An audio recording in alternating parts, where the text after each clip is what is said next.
Not very good. Okay. We start the second quarter still scoreless, and Jalen Hurts is on the field, and you're thinking, have they made a switch? No.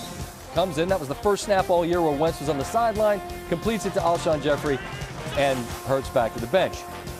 It's 3rd and 8, and this is as much of the story as well. Wentz under pressure, as he's been all year with the O-line struggles. Eagles forced to punt. You're not going to keep Wilson and DK Metcalf down all day. Wilson, beautiful deep ball. Metcalf down just shy of the end zone. Later in the drive, it's 2nd and goal. Wilson, David Moore, corner of the end zone. Perfect pass and throw. Seattle takes a 7-0 lead. Next Seattle drive. 2nd and goal. A penalty backs him up. Chris Carson bullies his way through the Philadelphia defense. I don't know if anybody runs any harder than him in the NFL. Carson back from injury and back in the end zone. Seattle leads 14-0. But late in the second, after the 2-minute warning, a really good 3rd down call given the struggles off offensive line-wise. Let the rush get past you and run upfield. 1st down, Philly. And 2nd and goal. Pumps to Ward. Complete to Dallas Goedert. 3-yard touchdown. Eagles missed the extra point. But it's a 1-score game. Still a 1-score game. 17-9, which the last 2 times these teams played is where the game ended. 4th and 2. They go for it. Pass is knocked down by K.J. Wright. Ensuing drive. Wilson. Metcalf. What a grab. I don't know what Darius Slay's supposed to do. Seattle would have to settle for a field goal. It's 20-9. Ensuing drive for the Eagles. Down there close. Wentz overthrows Goddard. Then looking for the rookie. Jalen Reagor. Just beyond his reach. Doug Peterson decides to go for it on 4th down. You're down 2 scores. Pass on the field goal, and Wentz throws it right to Quandre Diggs. Later, he would complete a pass that was of great interest to many of you. And then a little 2-point conversion, also interesting to some. And as a result, it's a 6-point road win. 6-point. The let Russ cook movement in full effect. He eclipses 3,000 yards Monday with 5 games to spare. He's now reached that mark in all 9 of his seasons, breaking a tie with Cam Newton for the 2nd longest streak to begin a career in National Football League history. Peyton Manning did so in each of his first 13 seasons.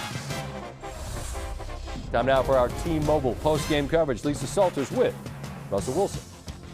Russell, another primetime game, another win for you. You are the winningest quarterback in primetime in league history. Just what's your secret under the lights?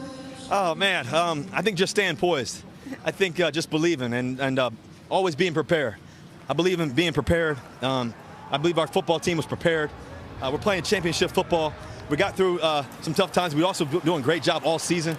Our defense really stepped up the past few games. It looked unbelievable. Carlos Dunlap's a big pickup for us. Jamal Adams has been unbelievable. Diggs, Bobby Wagner's as good as it gets. I don't know if there's been ever a better linebacker. There's been some good ones, and that's a big comment. But I'm just grateful for our guys. DK Metcalf made some great plays today. He got a lot of catches. Tyler, special.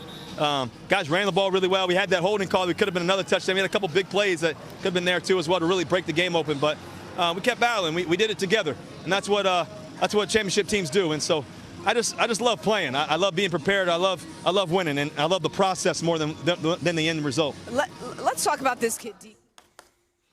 All right, we welcome in Louis Riddick and Brian Greasy. And, fellas, it's a workmanlike game from Seattle. I guess DK Metcalf's the one guy that just jumps off the screen, had 177 yards, which until the very end was more than everybody else in the field combined. And Louis, I'll just start with you as a guy who used to make his living trying to slow guys like that down. When you look at him, what are you seeing? I'm seeing a problem. And I think Darius Slay saw a problem tonight, too. When you have that kind of size, speed, strength, rapport with your quarterback, it's tough to defend, Scotty, especially when you're one-on-one all night long, like Darius Slay was tonight for the most part, because that's how Jim Schwartz likes to call the game. And Darius Slay's paid a lot of money, and they expect him to be able to match up against guys like this and be able to control them to some degree and not have them go off on you. You saw Jalen Ramsey do it, so he expected Darius Slay to have a little bit better of an outing than he did tonight. But for DK Metcalf and for the Seattle Seahawks fans in that organization, they've got to sell something between him and Russell Wilson that's going to be here to stay. Speaking of problems, Brian, I didn't want to start the conversation here with the losing quarterback, but I feel like that is the overarching conversation that comes out of watching this game. You got a guy in Carson Wentz, and you all were right to point out it's not that many years ago he's out in the Coliseum and he's cooking, man. It was Carson that was cooking, right, with Philadelphia before that knee injury. But you pay him $128 million. I know the O-line's a mess, and you guys spent a lot of time in the back end of the game talking about it. But even when he's got time, he's off target. As a guy, Brian, who played that position, what is it that you see and don't see from Carson Wentz right now? I think it's a confidence issue, Scott. And I think it's an accumulation of a lot of bad outings for not just Carson, but for this offense in general. And everybody just wants to bypass the offensive line. I don't. I'm sorry. Like, if you don't have time to sit back there in the pocket, then it begins to affect you. And even when you do have a clean pocket then, Scott, you're wondering, am I going to get hit in the back because I have, a guy in Jordan Mailata that's playing left tackle that's only started 5 games. So it begins to creep into your head. And then the play calling starts to get conservative. So yes, Carson Wentz needs to play better. Doug Peterson needs to coach better. The offensive line needs to play better. The management, the front office here in Philadelphia need to get better talent around Carson Wentz. I still believe in Carson Wentz, and you might mock me for that. I think he's a good quarterback. He's proven that he can be a good quarterback when you have the pieces around him. No, not at all. And what I get it. And again, you played that position, so you know better than anyone how troubling it can be to have an O-line in front of you that is not able to keep you kind of upright. But I just feel like you're seeing misses when he's got a clean pocket, and the confidence speaks to that. It would make sense to me. And I just wonder, Lewis, and you know that town so well, because you're still kind of in it in theory, but you're not in it if this is how you're going to play. You know what I'm saying? So I just wonder, and you made it the point during the game, what are you supposed to do? I'm not saying that making a switch at quarterback gives you a better option to win. I just wonder if they're kind of boxed in by the money and the situation, Lewis. Yeah, they're boxed in by both. You're right. You're kind of in purgatory as far as your season is concerned. You would like to figure out what you have in the future as far as Jalen Hurts is concerned, because you drafted him in the 2nd round, right? So you start thinking along those lines from a long-term perspective. The short term says we still have a chance to win the division if somehow we can get ourselves together here and win a few games. So what that usually leaves you is right down the middle where they are right now, which is you have a little bit of hope, but you also know we have a lot of work to do. And that's where the fans, Scotty, get absolutely fed up, because you know what? They're at this point where they're just like, you know what? Just blow the whole thing up. Trade him, fire everybody, start over again. And as a front office, when you're going back into that building over there in the NovaCare right down the street right here tomorrow, you're sitting there going, we're not out of it, but we're out of it. So what do we do? And that is the worst position to be in, but they put themselves in this position. Yeah, and you'd know it well. I sincerely appreciate the passion of the Philadelphia fans. And the best thing the Eagles have going for them is that right now that building isn't filled, because if it were, they'd be hearing it from the hometown faithful, and you know it so well.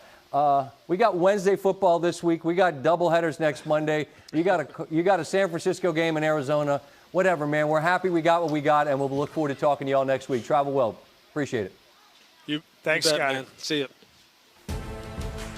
Man, it's tough, and I get it. To Brian's point, that O-line is really problematic. 6 sacks in the interception Monday. Wentz now has 65 combined sacks and turnovers this season, 17 more than any other quarterback. His Monday night counterpart, Russell Wilson, second with 44.